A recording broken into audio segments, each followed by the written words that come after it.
Hello everyone! Welcome back to another dose of Dyosa, and ako po si Dyosa, and I am a self-proclaimed mermaid, Wanderluster, solo traveler, lover of life, and pursuer of dreams. And for today's dose, it's going to be a very special episode because as what you guys can see, wala ako sa aking home studio for my YouTube channel.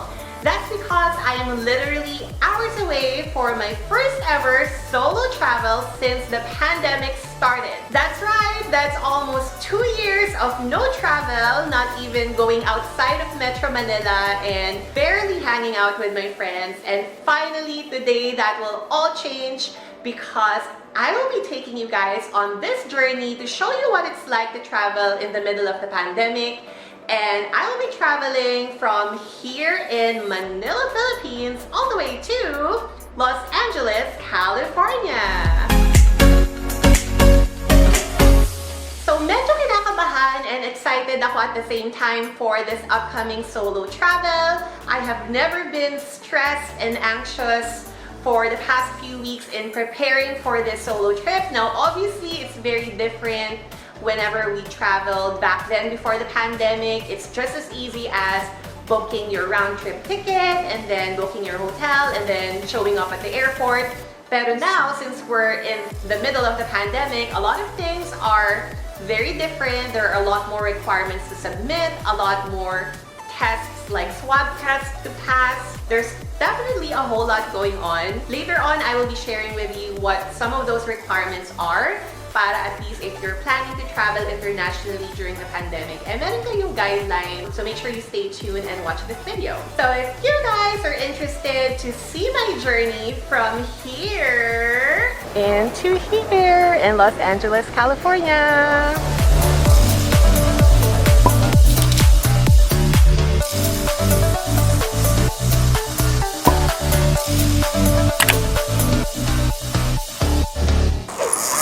Hello Philippines and hello world! Good morning! Ayan, it's December 6, 2021, 7 a.m.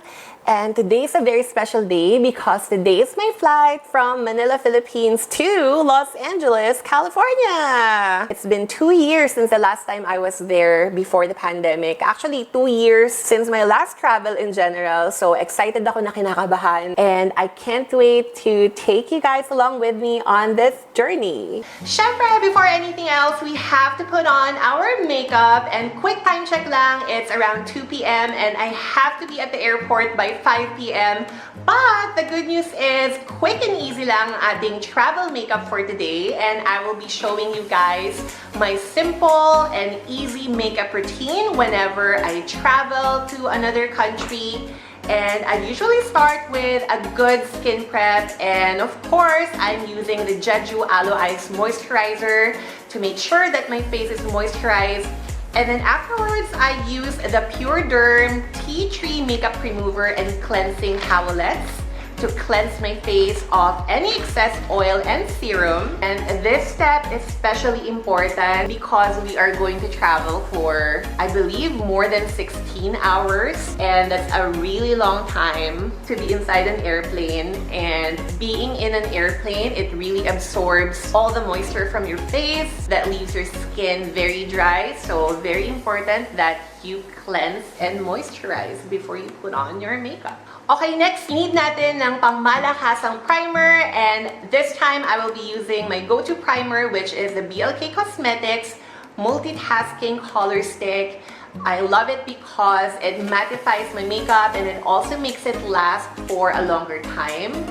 Proven and tested ko na to, guys. So this is my primer of choice for my trip to Los Angeles, California today. And then after primer, it's time to put on our foundation, and you need to have a good foundation for a long wearing trip. And this time I will be using the L'Oreal Paris 24-Hour Infallible Pro Matte Foundation. I believe this is 550 pesos from Watsons. It's been a while since I've used this, but I do remember using this in my previous solo trips outside of the country, and talagang it really works best. Totoo yung claim niya na halos 24 hours yung foundation sa face mo and it still looks flawless, we definitely need this for our trip today. I'm also going to use this new Blendy by Ann Klutz. This is one of my favorite things about beauty blenders whenever they come up with a beauty blender with a container. So perfect din to for travel. It's the first time that I'm trying this. I bought all 5 of them from Lazada, but I specifically will be using the Softy Egg for this particular travel makeup. Yan. So let's just use a damp Blendy by Mama Ann Klutz and put on our foundation. And as you can see guys, medyo umaasa lang ako sa natural light from the window today kasi hindi ko na syempre dinala yung ring light ko for this trip. And also when traveling internationally, I believe it's a requirement to wear a face mask at all times. So dapat kahit naka-face mask, plakado pa rin ang ating foundation of choice. I also love this Blendy by Mama Ann Klutz. It applies the foundation really well. And also, tama lang yung size niya. It's not too big. It really gets into the corners, especially sa under eye area. So far, I love it. And so far, I super love the Ann Klutz by Blendy. I love na it comes with a container like this, so it perfectly fits in my backpack for my upcoming trip para to make sure na malinis pa rin yung beauty blender for your next use. So overall, really love this. Up next, we will be using our concealer. So again, dapat pang malakasan yung concealer. Yung concealer na tatagal from your 16-hour trip from Manila to Los Angeles. So this is my go-to concealer, which is the Maybelline Instant Age Rewind. Make sure we put it sa ating under eye area, forehead, upper lip area. And then once again, let's use the Blendy by Mama Ann Klutz to blend everything in. So simple lang yung makeup ko whenever I travel. I just have my foundation, concealer, setting powder, kilay, lipstick, false eyelashes, and that's pretty much it. I don't put on any blush on, highlighter, and contour. Kasi feeling ko there's no need na because you're gonna wear a mask anyways. So okay na maganda lang ang ating base while we're traveling. Alright, up next we are going to set everything in and I will be using my Nichido Final Powder in Ivory Glow. To set my face, I will also be using again another product from Mama Ann Klutz. I bought her Ann Klutz travel brushes, very appropriate because I will be traveling. This is what it looks like. It has 5 brushes. They're very compact and it fits perfectly in your luggage or in your backpack. It also has a nice note from Mama Ann Klutz, very personalized. And it also comes with this high quality, parang leather pouch to hold all of your brushes together. And I will be using this particular brush. I do not know what the brush name is, but I believe this is like a dome-shaped brush to set my under eye area with setting powder. Also my first time using the Ann Klutz travel brushes. I'm very excited. Kahit last year ko pa siya binili, talagang I waited till I can finally travel again to try it out. Mamadali na tayo, guys.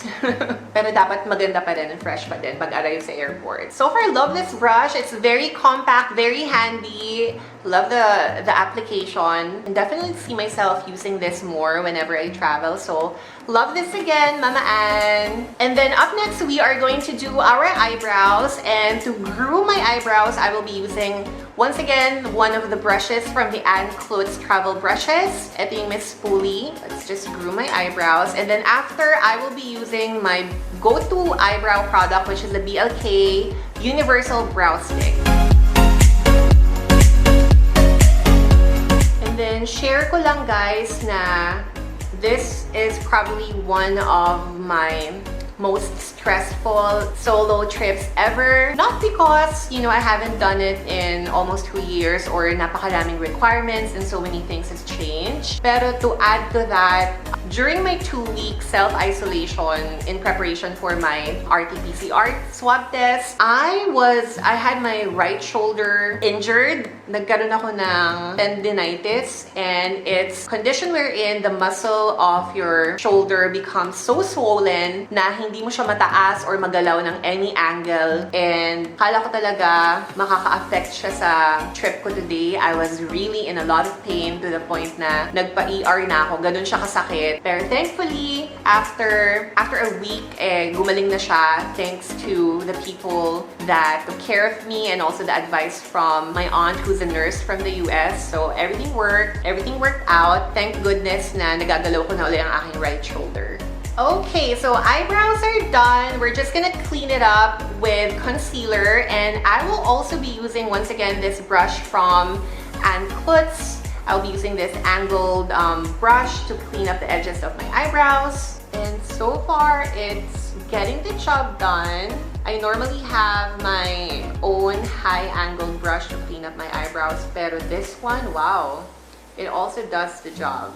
Alright, so eyebrows are done. Up next, we are going to put on our eyeliner, and I will be using my BLK waterproof liquid liner. So pang malakasan at pang matagalan din to. And this is what I'm going to use for my trip today.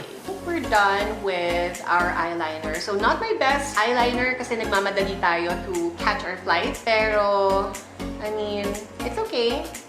You know, at the end of the day, naka-eyeliner ka nga kung maiiwan ka naman ng aeroplano, eh wala din. And then, I'm also gonna put on this Nichido white eyeshadow in my inner corner para that way and medyo buhay na buhay ang ating eyes kahit naka-face mask tayo during the trip. And then, we are going to finish our eye look with this Nichido 7x Curl Mascara. We're also gonna put in natural false eyelashes, and I'll be right back. Ayan, so while we're waiting for our false eyelashes to dry, we are going to wipe off the excess setting powder in our under eye area, and I will be using another brush from the Ann Klutz travel brush set, and I'll be using this slightly bigger brush to wipe off the excess setting powder. And then we are also going to apply our BLK Cosmetics liquid lipstick, and ito rin, proven and tested na din to, that if you're looking for a liquid lipstick that doesn't wear off even if you wear a face mask, then BLK Cosmetics liquid lipsticks are the lipsticks for you to use. Super love the BLK liquid lipsticks, and totoo naman that it's very transfer-proof, mask-proof, long-wearing. It's exactly what I need for this long trip from Manila to Los Angeles.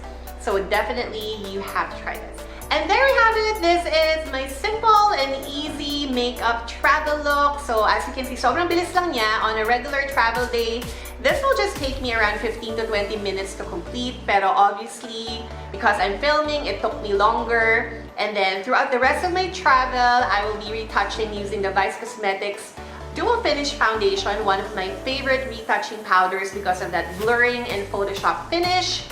And take one good look at this because this is the same makeup that you're going to see depart from Manila, Philippines, and the same makeup that will be arriving in Los Angeles, California in the US. So hopefully fresh pa din tayo after more than 16 hours of travel. Up next, we're gonna fix our luggages, make sure everything's in check, and we are going to head straight to the airport. Alright guys, so quick tour muna tayo of my Airbnb room where I'm currently staying for a couple of days before the day of my actual flight. And this Airbnb room is owned by Miss Percy. Hello Miss Percy, if you're watching. And a travel tip lang from me, if you want your trip to be less stressful, then I highly recommend booking an affordable Airbnb room or hotel room, whatever works for you, that's close to the airport and more accessible para that way on the day of your actual flight, worry-free and hassle-free kayo going to the airport. And as you can see, talaga namang stress-free at worry-free ang aking upcoming trip. Because view pa lang, it's absolutely worth it. Check out my view of EDSA, and also that's the Araneta area over there. And then on this side of the room, you can see the mountains of Antipolo, I believe, and some parts of Quezon City. And also, let me show you guys my bags and luggages for this upcoming trip. So I will be checking in 2 luggages since I will be gone for a couple of months. And also, here is my backpack. Oo, unahan ko na kayo. Medyo madumi siya, guys. Pero it has my Captain Marvel bag tag. Yan siya, one of my favorite Marvel superheroes, because finally I will be flying again after almost 2 years of no travel, so can't wait.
it is past 5:30 p.m. and we made it here sa NAIA Terminal 2 because I will be flying Philippine Airlines for my solo trip to Los Angeles.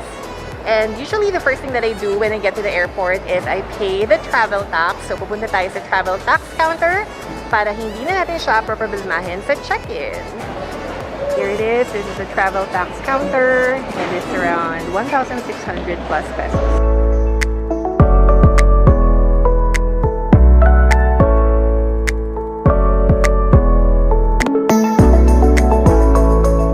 About to check in our luggages, and this is usually the stressful part because they're checking all the requirements, they're carrying a lot of stuff.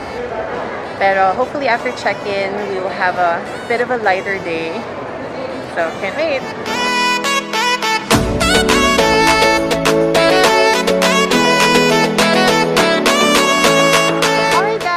Done with the hard part. We have checked in our luggages and I also have my boarding pass with me. Up next, nandito tayo ngayon sa foreign exchange. You have some of my Philippine peso exchange for US dollars, and after this, we're all set for immigration.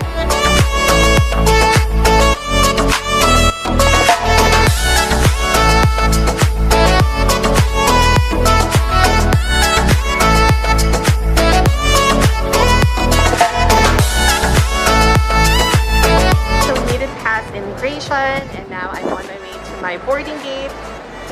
So I will be waiting for my flight in just a few hours. We're right on time, we're a bit early, so which is good para iwas hassle. And for now, I cannot wait to board my flight and I will be taking you guys along with me. So stay tuned.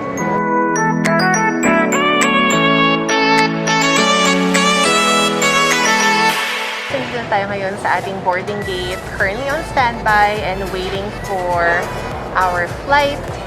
And while waiting, na-realize ko na napakadami palang first nitong solo travel ko going to Los Angeles, California. Well, first, it's my first solo travel since the pandemic started. I believe my last trip before this was back in Kyoto, Japan, January of 2020 for my birthday. And it just feels so good to finally be inside an airport again and in a few minutes to finally be able to ride an airplane again. Quick time check, it's around 8:20 in the evening and we're about to fly to Los Angeles. We're just here sa boarding gate waiting for our plane and we should be all good to go. We're now boarding on our way to the City of Angels, Los Angeles, California.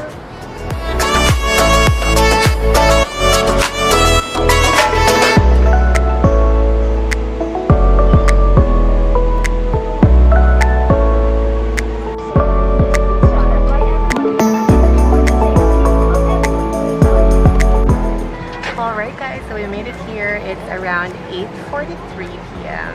and I'm finally here inside the airplane after all the security check-ins, all the baggage and everything. We all made it. And what's important is that I only have a window seat for this 13 plus hour flight. I'm probably just gonna sleep the entire flight. I'm that tired.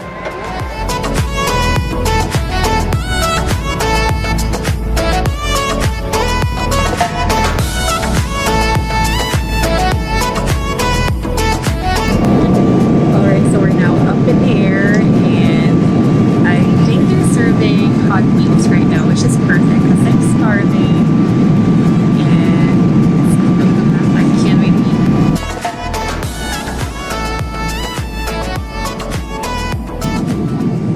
Alright, so it's time to eat and also time to remove the mask. Let's see if fresh pa ba tayo.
around 6:05 p.m.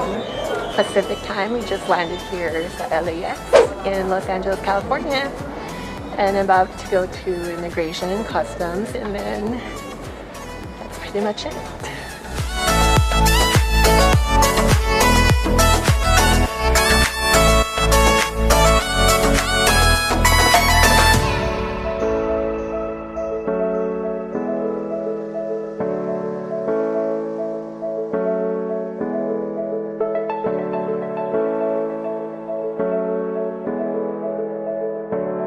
Alright guys, so ayun na nga, I'm just waiting for my 2 checked-in luggages here sa baggage pickup, and after that, we're out of here and we're going to see Los Angeles, California. Ayan na siya.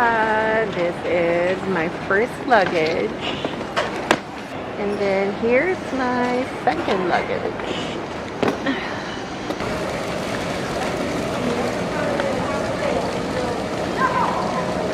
Okay, so we're now officially out of the airport, and now... Oh my god! Say hello to my vlog! This is my good friend Lorna. I met her in the airplane. She's from Vegas. Have a safe trip, okay? Bye! There you go, make friends wherever you are.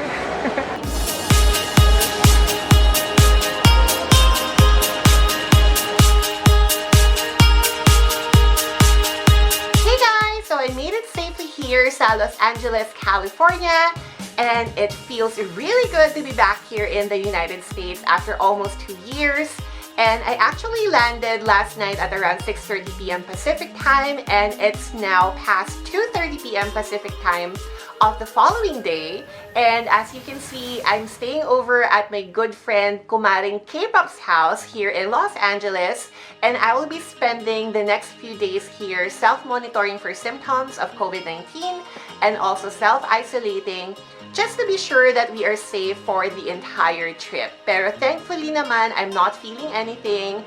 I'm actually feeling really good following the trip from last night. And since I have all this time, catching up on sleep and also to settle down, my kumaring K-pop's also at work, so I have the house all to myself.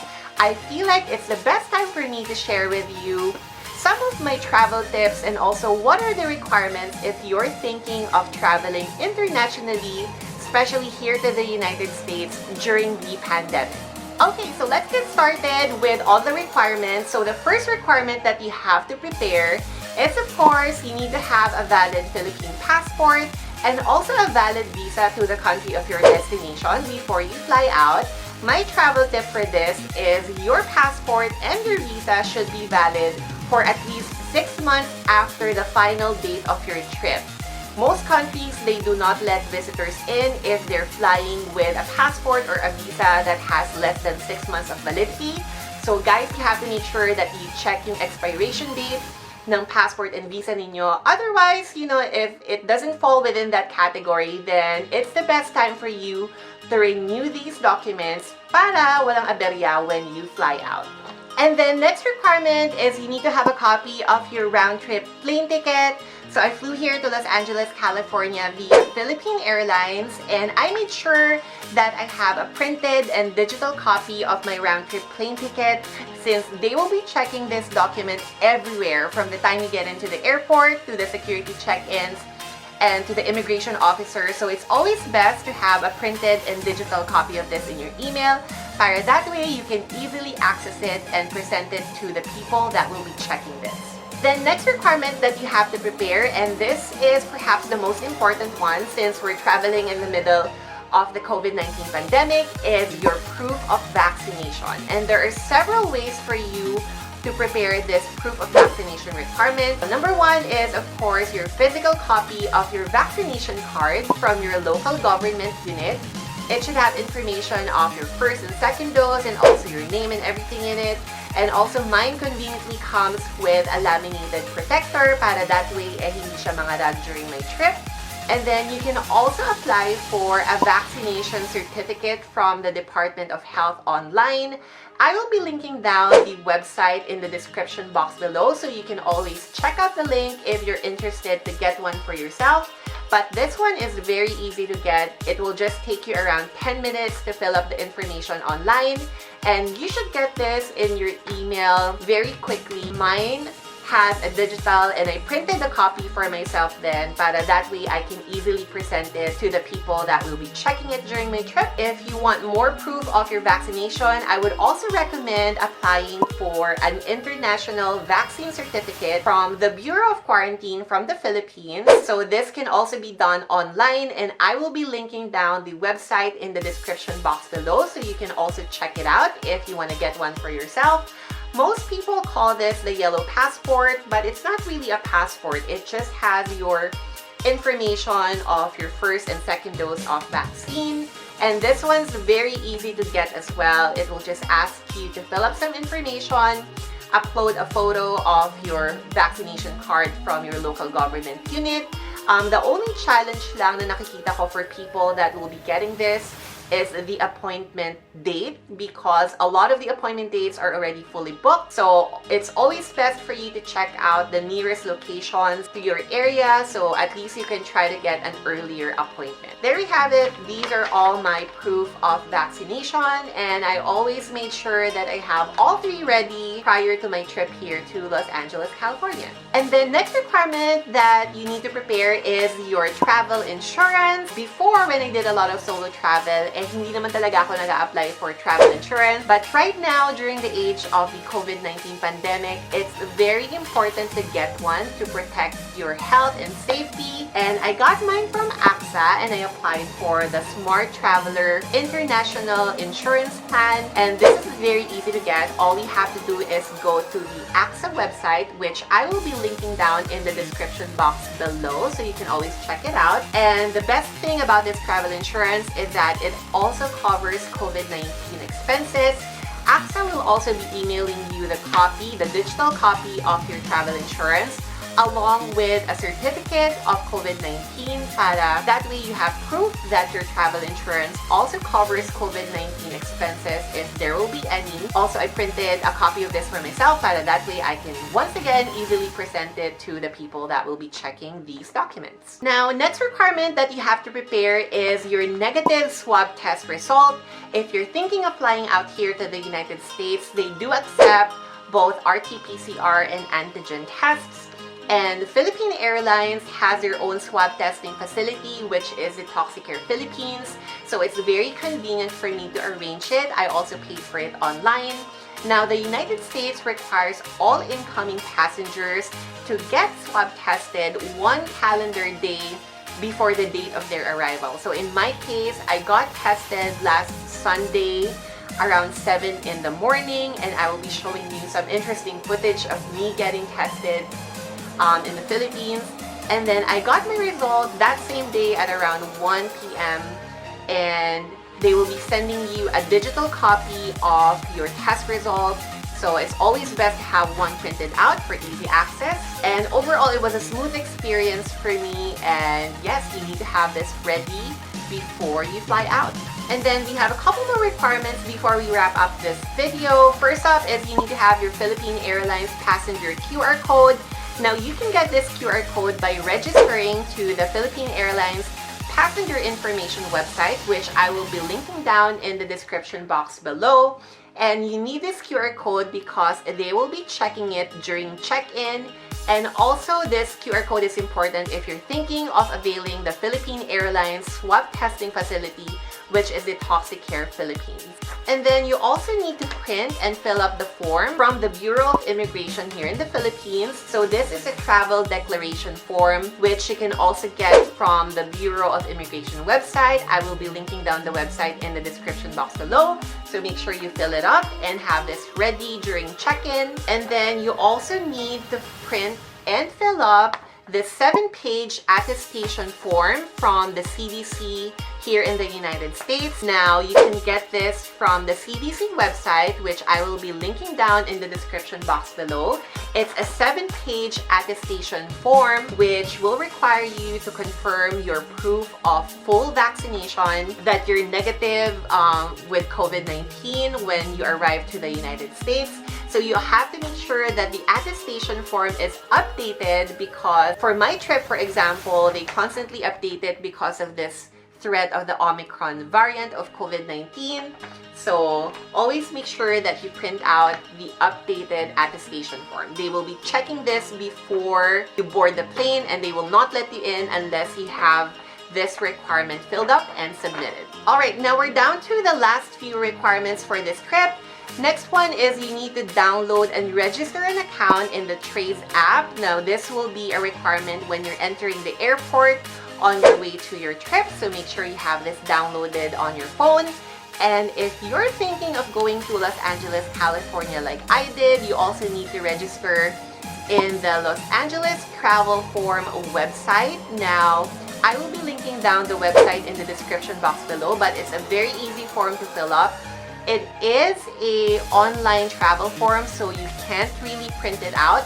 But what I did was to screenshot a copy of the confirmation, proof that I submitted my registration in the Los Angeles travel form, just in case they check it when you arrive here. And there we have it. Those are all the requirements that I prepared for my trip here from Manila, Philippines to Los Angeles, California.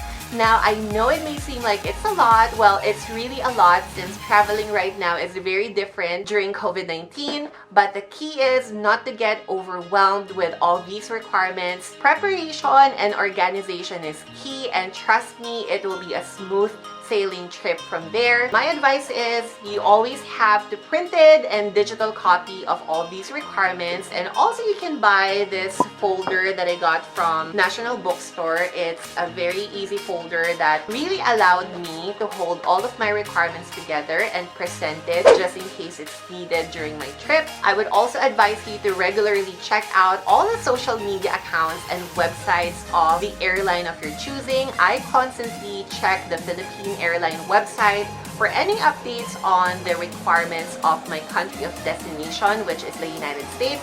That has always been very helpful for me. And there we have it. We can officially wrap up this very long video. Pero hopefully nag-enjoy kayo and marami kayong natutunan by watching this. Please make sure you click on subscribe to my Dose of Dyosa YouTube channel, like and share my video, and also comment down below if you have any more questions about requirements and travel tips. I'll be more than happy to answer them and comment right back. And once again, ako po uli si Dyosa na nagsasabi sa inyong lahat that we are all mermaids in this ocean called life. So just keep on swimming. Till next time!